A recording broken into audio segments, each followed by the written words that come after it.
এগুলো মানুষ না, এগুলো জানোয়ার, পশু বা তার চাইতেও খারাপ, বলি নাউজুবিল্লাহ। তাহলে আপনি নিজেকে মানুষ ভেবে লাভ নাই। আল্লাহ আপনাকে মানুষের কাতারে রাখতে হলে যেই গুণাবলী, সেই গুণাবলী আপনাকে অর্জন করতে হবে। কি বলেন ঠিক কিনা? তাহলে মানবীয় গুণাবলী সম্পূর্ণ মানুষ হয়ে আপনি যদি বুঝতে পারেন আপনি একজন বাবা, সন্তানের প্রতি আপনার ভালোবাসা আছে, আপনি যদি বুঝতে পারেন একজন স্বামী, আপনি আপনার স্ত্রী আছে, আপনি যদি বুঝতে পারেন আপনি সামাজিক মানুষ, আপনার সমাজ আছে, আপনি যদি বুঝতে পারেন আপনি নামাজি মানুষ, আপনার জামাত আছে, আপনি যদি বুঝতে পারেন আপনি হাজি সাহেব, আপনি হজ করেছেন, এরকম প্রত্যেকটা বিষয় যদি আপনি রেজাল্ট বুঝতে পারেন, তাহলে ইমানদারি করে আপনি আপনার পরকাল কেমন সেটা কেন বুঝবেন না?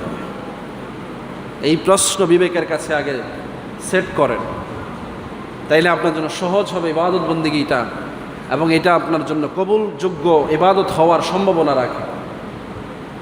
আর এই চিন্তাবিহীন আপনি যত কিছু করছেন এগুলো অসার। কেমন?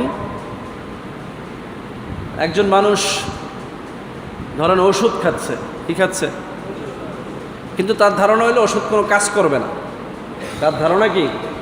ওষুধ কোনো কাজ করবে না। আপনি বলেন এই লোকটার কি ওষুধ খাওয়া উচিত হয়েছে? একজন লোক ডাক্তারের কাছে গেল, সে জানে ডাক্তারের দ্বারা তার কোনো উপকার হবে না, তাহলে কি তার যাওয়ার দরকার ছিল?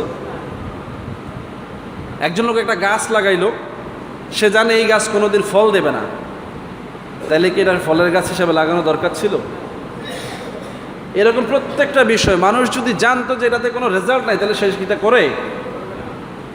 মানুষ তো ন্যূনতম লাভ লসের হিসাব করে, ইনভেস্টটা পর্যন্ত বিবেচনা করে করে, লাভের আশা নিয়ে করে। লস হবে এরকম নিশ্চিত কোনো ব্যবসা কি আপনি করবেন?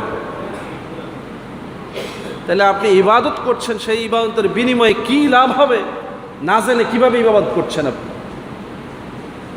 যে ইবাদত করছেন সেই ইবাদতের বিনিময়ে কিচ্ছুই পাওয়ার আশা নাই আপনার, তাহলে আপনি কেন ইবাদত করছেন?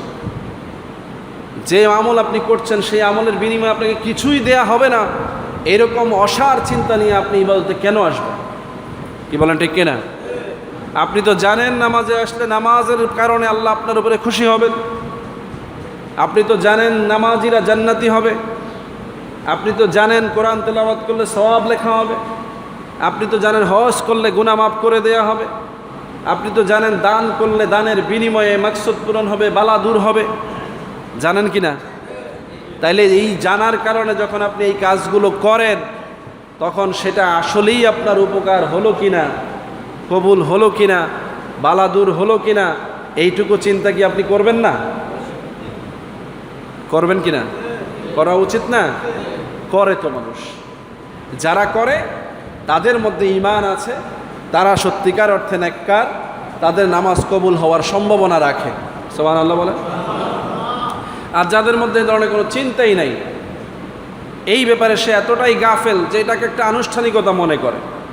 শুক্রবার মসজিদে যেতে হয়, যাই, ইমাম সাহেবের সামনে একটু বসতে হয়, বসি, উনি কিছুক্ষণ আলোচনা করেন, একটু সায় দিতে হয়, দেই, এরপরে জামাত হয়, সমাজের মানুষের সাথে দেখা সাক্ষাৎ হয়, এই জন্য যাই। এই যদি হয় আপনার উদ্দেশ্য, তাহলে তো আপনি নামাজ পড়তে আসেন নাই। কি নামাজ পড়তে আসছেন? আপনি কি জুমা আদায় করতে আসছেন? আসেন নাই। কোন জুমা?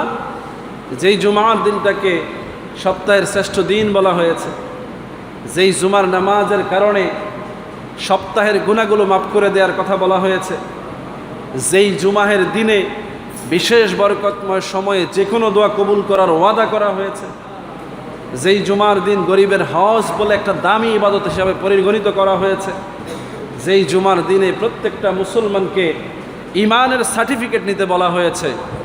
সারা সপ্তাহ যদি বেনামাজি থেকে থাকে, তারপরেও জুমার দিনে এসে জুমাটা আদায় করলে এই সপ্তাহ থেকে আবার তার নাম নামাজির খাতায় লেখা হবে, বলি সুবহানাল্লাহ।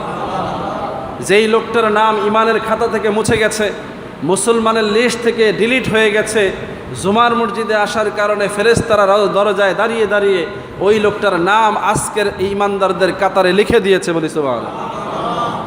সেই জুমাটাকে আপনি কিভাবে এতটা অবহেলা করে আসতে পারেন? কি বলেন ঠিক কিনা? আপনি কি করে না বুঝে অভ্যাসবশত মসজিদে চলে আসেন? আপনি আসছেন তো বুঝেই আসতে হবে, আসছেন তো বুঝতেই হবে, এসেই পড়েছেন যখন আপনাকে এখান থেকে কিছু নিয়েই যেতে হবে। কি বলেন ঠিক কিনা? বিবেক আমাদেরকে সচল করতেই হবে। না হলে কখন যেন আজরাইল এসে আমাদের রুহুটা নিয়ে যাবে, তখন আর কিছুই করার থাকবে। এজন্য ভাইয়েরা